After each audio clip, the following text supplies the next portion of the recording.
I never thought inheriting my grandfather's ranch would lead to a full-blown war with a homeowners association. But then, I never counted on meeting a woman like Brenda. My name is Jack, and for most of my life, I've been more comfortable in the cab of a bulldozer than in a room full of people. I run a small excavation and landscaping company, a business I built from the ground up with a second-hand pickup and a lot of long days. It's honest work. You move dirt, you plant trees, you build retaining walls. At the end of the day, you can stand back and see what you've accomplished. It's tangible, and it makes sense. That's the kind of life I've always preferred. Simple, straightforward, and free of unnecessary drama. The ranch wasn't just a piece of property. It was my entire family history written in soil and timber. My great-grandfather staked the claim over 100 years ago, and it had been passed down through the generations. It was 300 acres of rolling hills, oak groves, and the creek that whispered stories of the past.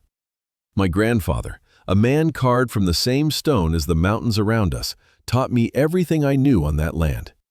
He taught me how to read the weather in the clouds, how to fix a diesel engine with little more than baling wire and stubbornness, and most importantly, how to be a good neighbor. He'd lived his whole life by a simple code.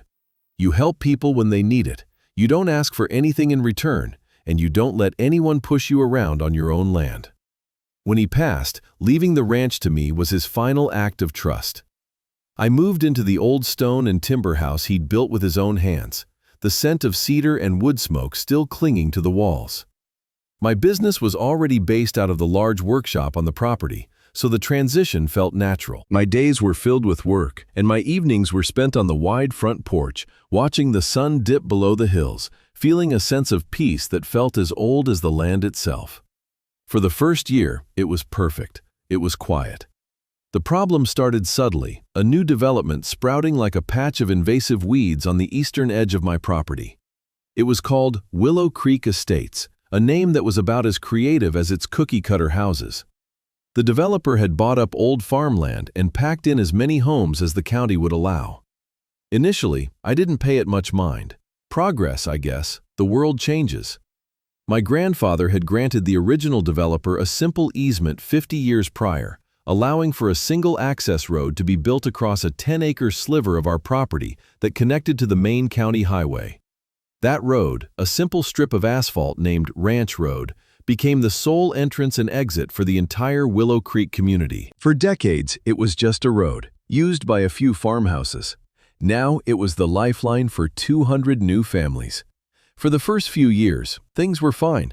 The homeowners association was mostly a formality, a small group of residents who organized a yearly block party and made sure the little patch of grass at the entrance was mowed. They were my neighbors. We'd wave as we passed on the road. A few of them even became clients, hiring me for landscaping projects. It was a live and let live arrangement that suited me just fine. I stayed on my side of the fence, and they stayed on theirs. Then, Brenda moved in. Brenda Miller, a woman in her late 50s who radiated an aura of curdled discontent. She'd apparently been some kind of mid-level administrator in a city government a few states over, and she carried herself with the unshakable authority of someone who had spent a lifetime wielding the power of paperwork and regulations. She and her husband, a man so quiet and beige he seemed to be actively trying to fade into the background, bought one of the larger houses near the entrance. Within 6 months, she had orchestrated a quiet coup and gotten herself elected president of the HOA. That's when the notices started appearing. They were small things at first, slipped into mailboxes on crisp, official-looking letterhead. The first decree was about trash cans. They could no longer be visible from the street, except for a 12-hour window on collection day. Then came the mailbox mandate. Every resident had to purchase a new, uniform mailbox from a specific vendor, a vendor we later learned was owned by her nephew. The price was 3 times what a normal mailbox cost. People grumbled. It was annoying, an overreach, but it was easier to comply than to fight. Who wants to go to war over a mailbox? So, the neighborhood slowly transformed. The quirky garden gnomes, the colorful pinwheels, the unique house numbers, they all vanished, replaced by a monotonous uniformity. Brenda's vision of a perfect community was one devoid of personality. She would patrol the streets in her golf cart, a clipboard resting on her lap, a thin, disapproving smile on her face as she noted down violations. A basketball hoop left out overnight, a patch of lawn that was a quarter-inch too high, a flag flown on a non-approved holiday. Each infraction came with a neatly typed warning, followed by a fine. The HOA, once a benign social club, was becoming her personal fiefdom. Most people, intimidated or just too busy with their own lives, simply paid the fines and tried to stay off her radar. I watched it all from a distance, thankful that my ranch was exempt from her reign of beige-colored terror. My only connection to her world was the road, and as long as that remained a simple strip of asphalt, I figured we could coexist. I was wrong. The winter that year was brutal. It came in fast and hard, a monster of a blizzard that the old-timers would talk about for decades. The storm dumped 3 feet of snow in less than 24 hours, and the winds sculpted it into drifts that were twice as high. The entire region was paralyzed. The county plows were overwhelmed, focusing only on the major arteries. For smaller communities like Willow Creek, help was not coming anytime soon. From my kitchen window, I could see the entrance to the development. Ranch Road was completely buried under a 6-foot-high wall of snow where it met the highway. The entire community was sealed off. I had my own half-mile-long driveway to clear first, a task that took the better part of the morning with my big Ford F350 and its commercial-grade plow. Once my own path was clear, I fired up the beast of my fleet, a Caterpillar 938M front-end loader. It was overkill for most residential jobs, but essential for the heavy excavation work my company did. Its engine rumbled to life, a deep-throated promise of power that could move mountains, or at least, small hills of snow. My grandfather's voice echoed in my head. You help people when they need it. I couldn't just sit in my warm house, knowing 200 families were trapped. What if there was a fire, a medical emergency? So, I drove the loader down my driveway and turned onto Ranch Road. The work was slow but steady. The massive bucket bit into the compacted snow, lifting tons of it at a time and tossing it to the side. It took me another 3 hours, but I cleared the entire length of the road, from the last house in the development all the way out to the highway. As I worked, people started to emerge from their homes, their faces a mixture of surprise and profound relief. They waved, gave me thumbs up, and a few even brought out thermoses of hot coffee for me. Just as I was finishing up, I got a frantic call from a man named Tom Miller. His wife, Eleanor, was in her 70s and needed dialysis 3 times a week. They were supposed to leave for her appointment in an hour, and they had been in a state of panic, thinking they were trapped. Their driveway was still buried. I told him not to worry, drove the loader over to their house, and cleared a path for their car in less than 10 minutes. Tom stood on his porch, his eyes welling up with tears. "I don't know how to thank you, son," he said, his voice thick with emotion. I just waved it off. "That's what neighbors are for," I told him. It felt good. It was the right thing to do. I was back in my workshop, cleaning the snow and ice off the loader, when I heard the aggressive crunch of tires on my gravel driveway. I looked up to see Brenda's golf cart, somehow fitted with snow tires, skidding to a halt. She got out, her face a mask of pinched fury, and stomped towards me, clutching her ever-present clipboard like a weapon. "What do you think you're doing?" she demanded, her voice shrill enough to cut through the hum of the engine block heater. I was taken aback. "Excuse me? I was just clearing the road." "You have no authority to perform maintenance on HOA common property," she snapped, pointing a trembling finger at my loader. "You have used unauthorized heavy-duty commercial equipment on our residential street. Do you have any idea what kind of damage you could have caused to the asphalt or the underlying culverts?" I stared at her, trying to process the sheer absurdity of the accusation. "Brenda, the road was impassable, people were trapped, the Millers needed to get to a dialysis appointment. Your snow removal service was nowhere to be found. What was I supposed to do?" Her eyes narrowed. "The association has a contract with a bonded and insured snow removal provider. It is their responsibility, and theirs alone, to clear the roads. Your little stunt has exposed this community to massive liability. Furthermore," she continued, flipping through a sheaf of papers on her clipboard.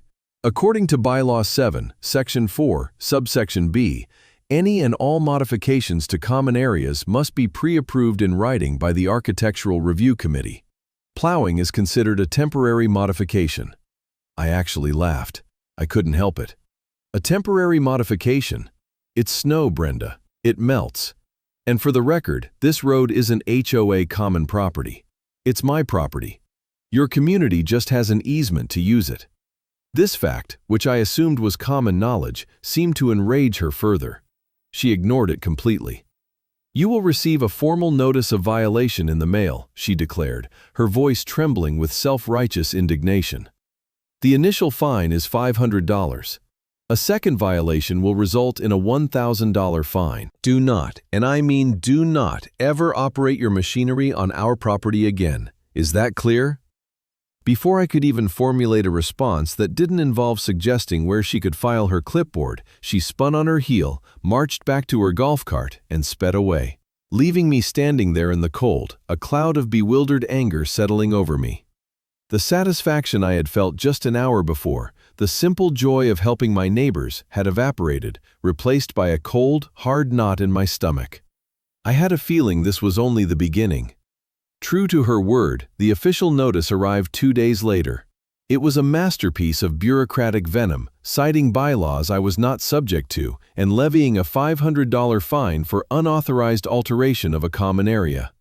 Attached was a grainy photo of my loader on Ranch Road, taken from her golf cart, presented as if it were evidence in a murder trial.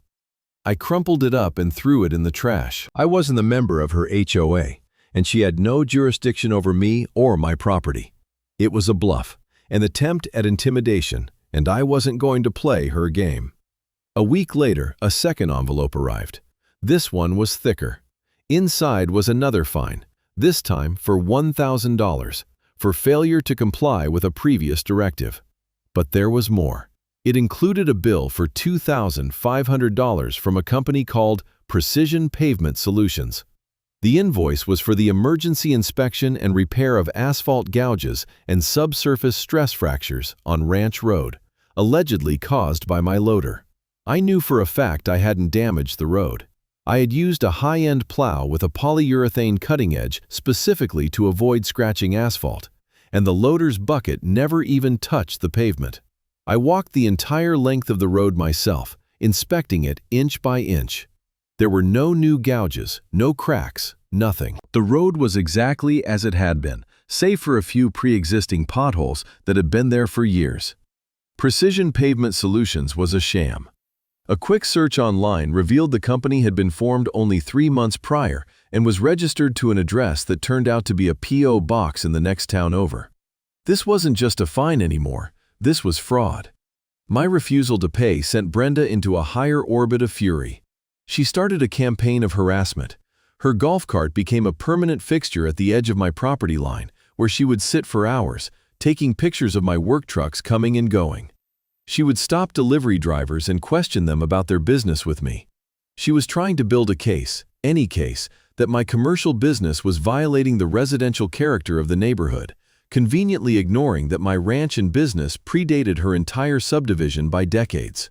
The conflict began to spill over and affect my neighbors. The HOA's contracted snow removal service, which I now suspected was connected to Brenda, remained abysmal. After the next light snowfall, they did a single, sloppy pass down the middle of the road, leaving a wall of icy slush blocking every resident's driveway, a plowman's sin of the highest order. Naturally, I got a call from Tom Miller again, worried about getting Eleanor out for her next appointment.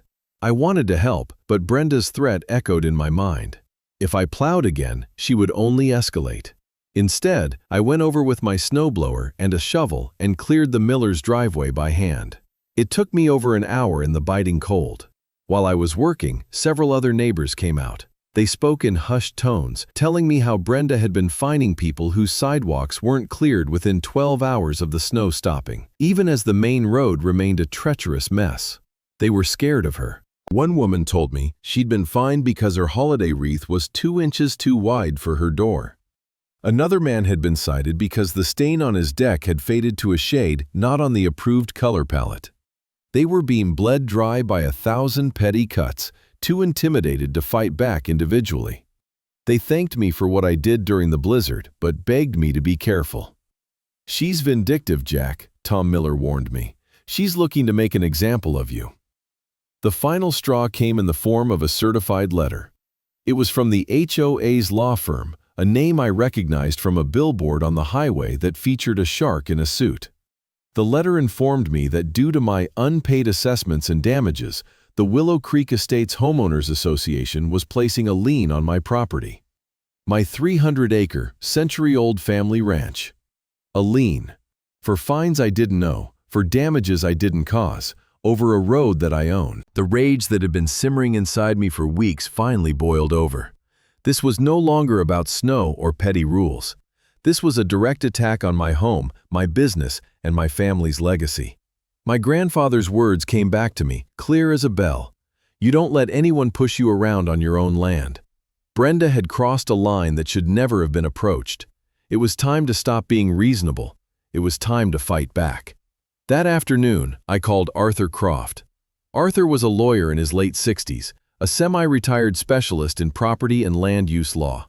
He was a friend of my grandfather's, a man who understood the old ways of doing things, but was ruthlessly effective in the modern legal world. I explained the whole sordid story to him over the phone, from the snowstorm to the lien notice. He was silent for a long moment after I finished. "Jack," he finally said, his voice a low, gravelly rumble, "you've stumbled into one of the 9 circles of suburban hell. Fighting an HOA is like wrestling with a pig in mud. After a while, you realize the pig enjoys it." He sighed. "But a lien on your property? That's not mud wrestling. That's a declaration of war. And they are doing it based on their authority over a road you own. That's not just arrogant. That's monumentally stupid." I went to his office the next day with a folder full of documents. My property deed, the original easement agreement my grandfather had signed, the violation notices from Brenda, and the lien letter. Arthur, a man with a shock of white hair and eyes that missed nothing, spread the documents across his massive oak desk. He put on a pair of reading glasses and examined the easement. "Well, this is as clear as day," he said, tapping the paper. "Your grandfather granted them an easement of ingress and egress. That means they have the right to travel over the road. That's it. It doesn't grant them ownership. It doesn't grant them the right to control, modify, or police it. They have as much authority to fine you for plowing that road as they do to fine you for painting your own house. None." "So what do we do?" I asked. "Can we just sue them?" "We could," Arthur said, leaning back in his chair. "And we'd win, but it would take a year, maybe 2. Tens of thousands in legal fees. Meanwhile, that lien, even if it's fraudulent, is a cloud on your title. It can affect your business credit. It's a mess." He tented his fingers and stared at the ceiling for a moment. "No, a lawsuit is our last resort. A sledgehammer. Right now, we need a scalpel. We need leverage. This Brenda sounds like a classic petty tyrant. And tyrants who build their power on a foundation of rules are often the first to break them when it suits them. We need to find out where she's breaking the rules." And so, the investigation began. Arthur filed a formal dispute of the lien, a legal maneuver that would bog down their process. Meanwhile, he tasked me with digging. He instructed me to file a formal request with the HOA, as was my right under state law as an affected party due to the easement, for all of their financial records, meeting minutes, and contracts for the past 2 years.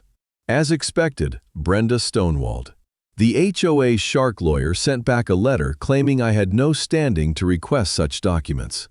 But Arthur had anticipated that. He filed a motion with the court to compel them, citing their actions against my property. While the lawyers played their expensive game of chess, I started doing my own research. I spent hours in the county records office, pulling deeds and incorporation papers. I discovered that Precision Pavement Solutions, the company that had billed me for the phantom road repairs, listed its registered agent as a man named Martin Miller. A quick search on social media confirmed it. Martin Miller was Brenda's brother-in-law.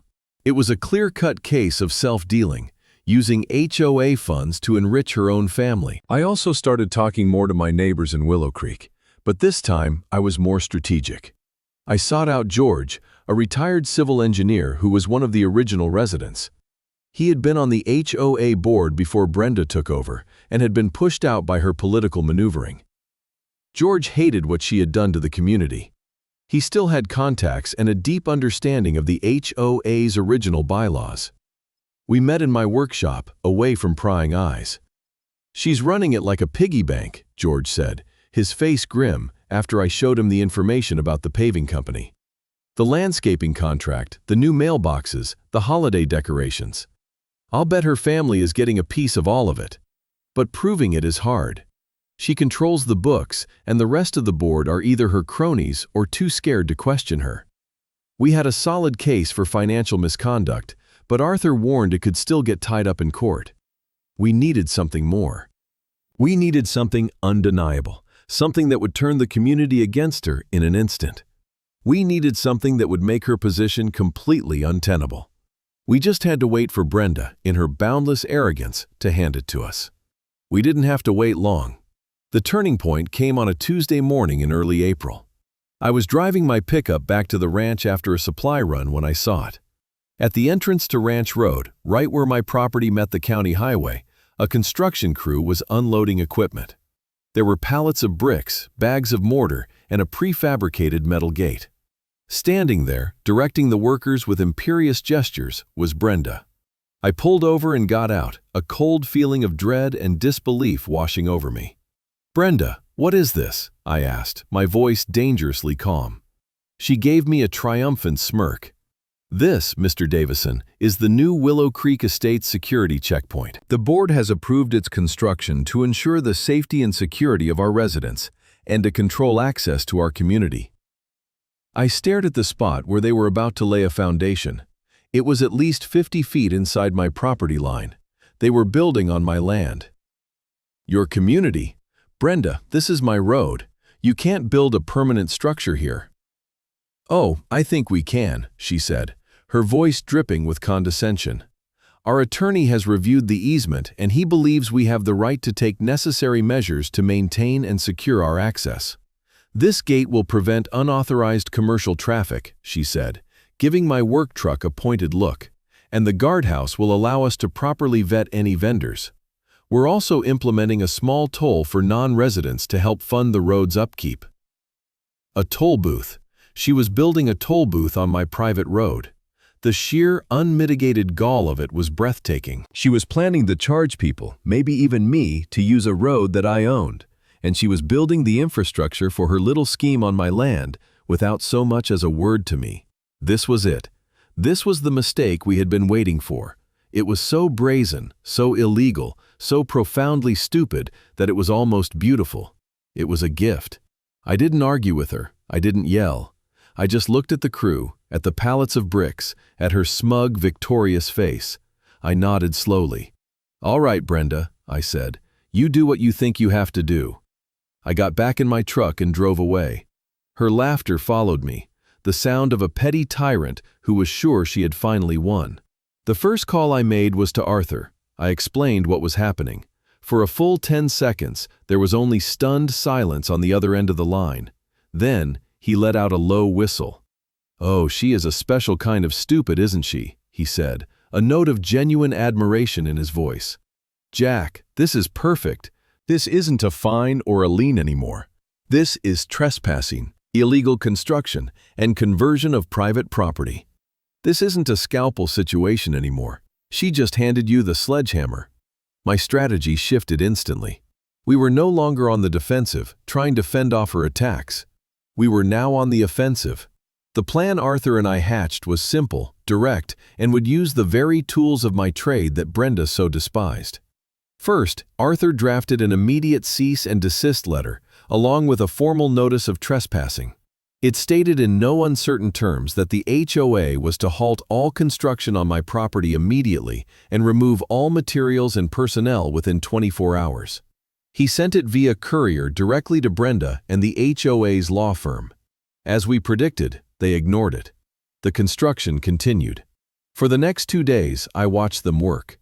They poured a concrete slab. They started building the walls of the little guard shack. They set the posts for the heavy iron gate. They were creating evidence, a monument to their own arrogance. I documented everything with a camera, taking time-stamped photos from every angle. While they built their illegal toll booth on my land, I was busy making my own preparations. I wasn't going to touch their little fortress. That would have been messy, legally. Destroying it, even though it was on my land, could have opened me up to a vandalism charge, and the last thing I wanted was to give Brenda any ammunition. No, my plan was more elegant. It was about control. It was about reminding everyone who actually owned the road. The Willow Creek Estates had one other major asset besides their houses: a brand new $200,000 clubhouse. It was Brenda's pride and joy, a symbol of the upscale, exclusive community she was trying to manufacture. It had a swimming pool, a small gym, and a banquet hall. It also had its own dedicated driveway and a 50-car parking lot, which connected directly to Ranch Road. The point where their pristine asphalt driveway met my old worn road was the target. On Friday morning, just before dawn, I fired up my bulldozer. Not the loader this time, but my big Caterpillar D6. It was a serious piece of machinery designed to move enormous quantities of earth with precision. The sound of its diesel engine roaring to life in the pre-dawn quiet was a promise of what was to come. I drove it slowly down my driveway and onto Ranch Road, passing the half-finished guardhouse where the construction crew was just starting to arrive for the day. They stopped and stared as I rumbled past. I didn't go to the clubhouse. Not at first. I went to a spot on my own property, a few hundred yards away, where I had a large pile of fill dirt from a previous excavation job. For the next hour, I worked methodically, using the D6's massive blade to scoop up tons of earth and carry it, load by load, down the road. The sun was just starting to climb over the hills when I arrived at my destination, the entrance to the clubhouse driveway. I positioned the dozer and began to work. With the surgical precision of someone who had spent 20 years operating heavy machinery, I started building a wall. Not a wall of stone or brick, but a wall of solid, compacted earth. I laid down the dirt, layer by layer, packing it down with the weight of the machine, creating a massive, immovable berm.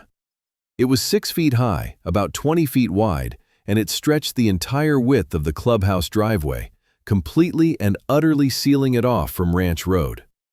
I didn't touch their property. The berm was built entirely on the shoulder of my road, on the easement I controlled.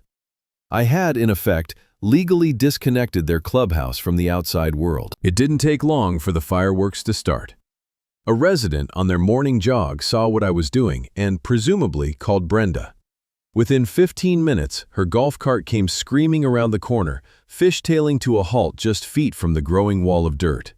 She jumped out, her face a blotchy, apoplectic red. "What in the name of God are you doing?" she shrieked, her voice cracking. "This is vandalism. You are destroying HOA property." I idled the dozer down and leaned out of the cab, giving her a calm, placid smile. "Morning, Brenda. I'm just doing a little landscaping on my property, improving the drainage along the shoulder of my road. You know, preventing erosion." "You are blocking our clubhouse. I'm calling the police. I will have you arrested," she screamed, fumbling for her phone. "You go right ahead," I said, and pushed the throttle forward, dropping another 2 tons of dirt onto the berm. 2 sheriff's deputies arrived about 20 minutes later. By then, a small crowd of residents had gathered, drawn by the commotion. Brenda practically dragged the senior deputy over to my bulldozer, babbling about destruction of property, trespassing, and a litany of other imagined crimes. The deputy, a tall man with a calm demeanor and a weary expression, listened patiently to her tirade. Then he walked over to me. I had already shut down the machine and was waiting for him, a folder in my hand. "Morning, sir," he said. "Can you tell me what's going on here?" "Certainly, officer," I replied, and handed him the folder. "This is a copy of my property deed for this entire parcel of land. This is the county survey map showing the property lines, and this is the easement agreement with the developer, which grants the residents of that subdivision the right to pass over my road. It does not grant them the right to build on it, nor does it grant them access to their ancillary facilities from it. That driveway, I said, pointing to the clubhouse entrance, is an unauthorized encroachment. And this, I said, pointing to the berm, is a temporary soil deposit on my own property. I haven't touched their land. The deputy took the folder and spent a few minutes reviewing the documents. His partner kept a wary eye on Brenda, who was practically vibrating with rage. He walked over to the edge of the clubhouse driveway and looked at the property markers on the ground, then back at my berm. He sighed and handed the folder back to me. He walked back over to Brenda. "Ma'am," he said in a slow, deliberate voice, "as far as I can tell, this man is operating on his own land. The road belongs to him. This appears to be a civil dispute over an easement, and there's nothing we can do about it. We can't arrest him for moving dirt on his own property." Brenda's face crumpled in disbelief. But he's blocking our clubhouse. It's sabotage." "That's for a judge to decide, not me," the deputy said, his patience clearly wearing thin. "I suggest you contact your attorney." He tipped his hat to me. "Have a good day, sir." And with that, the two deputies got in their cruiser and drove away.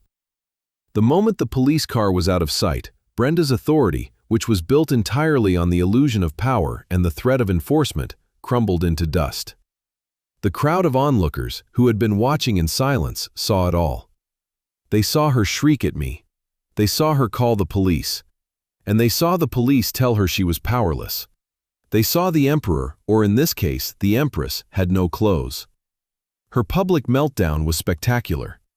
She screamed at me, she screamed at the deputies as they left, and she even screamed at a few of the residents who were now looking at her not with fear, but with dawning contempt. The spell was broken. The wall of dirt blocking her precious clubhouse was a symbol. It was a physical manifestation of the line she had crossed, and it was the catalyst for her downfall. That afternoon, the phone started ringing all over Willow Creek Estates. George called me, a note of pure glee in his voice. "You did it, Jack. People are finally talking. They're furious. Not at you, at her. An emergency meeting of the association has been called for Sunday night. You have to be there." The community meeting was held in the high school auditorium because the HOA's own clubhouse was, of course, inaccessible by car. The turnout was unprecedented. Nearly every household was represented. The room buzzed with an energy that had been absent for years, anger and a newfound sense of empowerment. Brenda and the two board members still loyal to her sat at a table on the stage, looking pale and beleaguered. George, the retired engineer, was the first to speak. He stood up and calmly laid out the facts. He talked about the original spirit of the community and how it had been perverted by Brenda's obsession with control. Then he turned to the finances. Armed with the information I had uncovered about her brother-in-law's paving company, he accused her directly of self-dealing and misusing HOA funds. He held up a copy of the invoice for the Phantom Road repairs. She fined a man for helping us, then tried to bill him with a fraudulent invoice from her own family, he declared, his voice ringing through the auditorium. The room erupted. People started shouting out their own stories of absurd fines and harassment. The woman with the oversized wreath, the man with the faded deck stain, dozens of others who had been too afraid to speak up before. It was a floodgate of resentment breaking open. Then I was asked to speak. I walked up to the microphone and simply told them my story. I explained that Ranch Road was my private property. I held up a copy of my deed. I explained that the easement only gave them the right to pass, not to build toll booths or levy fines. I told them about the lien placed on my family's ranch. When I finished, the room was dead silent for a moment, and then it exploded into applause. Brenda tried to fight back. She stood up, shuffling her papers, and began to quote bylaws, her voice a desperate, reedy version of its former authoritative tone. But no one was listening. Her power was gone. When she tried to claim her lawyer had approved the construction of the security gate, Arthur Croft, who had been sitting quietly in the back, stood up. As Mr. Davison's legal counsel, he announced, his powerful voice commanding immediate attention. I can assure you that any structure built by the HOA on my client's land constitutes criminal trespassing and property damage. Furthermore, the financial documents we have obtained strongly suggest a pattern of embezzlement and fraud on the part of Mrs. Miller. That was the end. A motion was made from the floor to immediately remove Brenda and the entire board of directors. It passed with a nearly unanimous vote. The crowd cheered. Brenda just stood there, her face ashen, as her little empire dissolved before her very eyes. She gathered her papers and, without a word, walked off the stage and out of the auditorium, a lonely, defeated figure. In the aftermath, a new interim board was elected on the spot, with George as its president. Their first official act was to pass a motion formally rescinding all fines and legal actions against me. Their second was to issue a formal public apology. Their third was to hire a forensic accountant. What the accountant found was worse than we had imagined. It wasn't just the paving company. The landscaper, the pool maintenance service, the company that sold the overpriced mailboxes. They were all connected to Brenda's extended family. She had been systematically siphoning tens of thousands of dollars from the HOA's reserve funds into her family's pockets for years. The toll booth was meant to be her crowning achievement, a self-sustaining cash machine. Armed with this irrefutable evidence, the new HOA board did two things. First, they filed a civil lawsuit against Brenda to recover the stolen funds. Second, they turned the entire file over to the district attorney's office. The civil suit was a slam dunk. The court ordered her to pay back every cent she had funneled to her relatives, plus punitive damages. Her beautiful house, the symbol of her status, was sold to cover the judgment.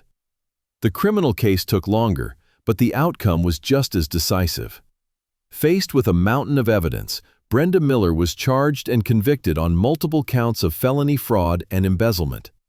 The judge, citing her egregious abuse of trust and the harm she had done to the community, sentenced her to 2 years in state prison. Her quiet beige husband filed for divorce shortly after. With Brenda gone, a sense of sanity returned to Willow Creek. The new board, led by George, went through the bylaws with a fine-toothed comb, eliminating all the petty, vindictive rules.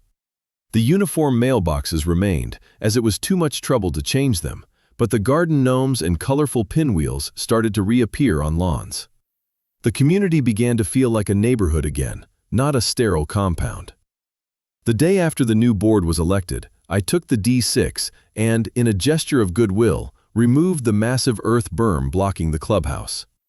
A week later, a crew hired by the new HOA, at their expense, came and dismantled the half-built, monumentally stupid toll booth on my land. I granted the now friendly HOA a new, more detailed easement agreement drafted by Arthur, one that clearly defined the rights and responsibilities of both parties, ensuring a fiasco like this could never happen again. My name was cleared, the fraudulent lien was gone, and I went from being the neighborhood pariah to something of a local legend. It's been a few years now. The ranch is as peaceful as ever, and Willow Creek is a genuinely pleasant place to live. George and the board have done a wonderful job. Property values have actually gone up, not because of draconian rules, but because it's a happy, well-maintained community where neighbors help each other. We even have a new tradition, the annual Ranch Road Liberation Day barbecue. Every summer, the entire neighborhood comes over to my place. We set up tables by the creek, I fire up the big grill, and we celebrate the day the community took back their neighborhood. The kids run around the fields, and the adults share stories and laugh. Tom and Eleanor Miller are always there, holding court and telling anyone who will listen about the time I plowed them out during the big blizzard. I saw Brenda once, about a year after she was released from prison. I was in the next town over, picking up some parts at a hardware store. She was coming out as I was going in.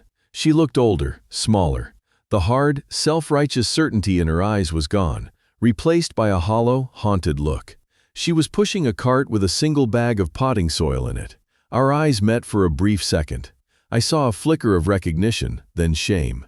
She quickly looked down at the pavement and hurried to her car, a rusty old sedan. I didn't feel anger or triumph. I just felt a quiet, detached sense of pity. She had built a prison of rules for everyone else, but in the end, the only person she truly trapped was herself.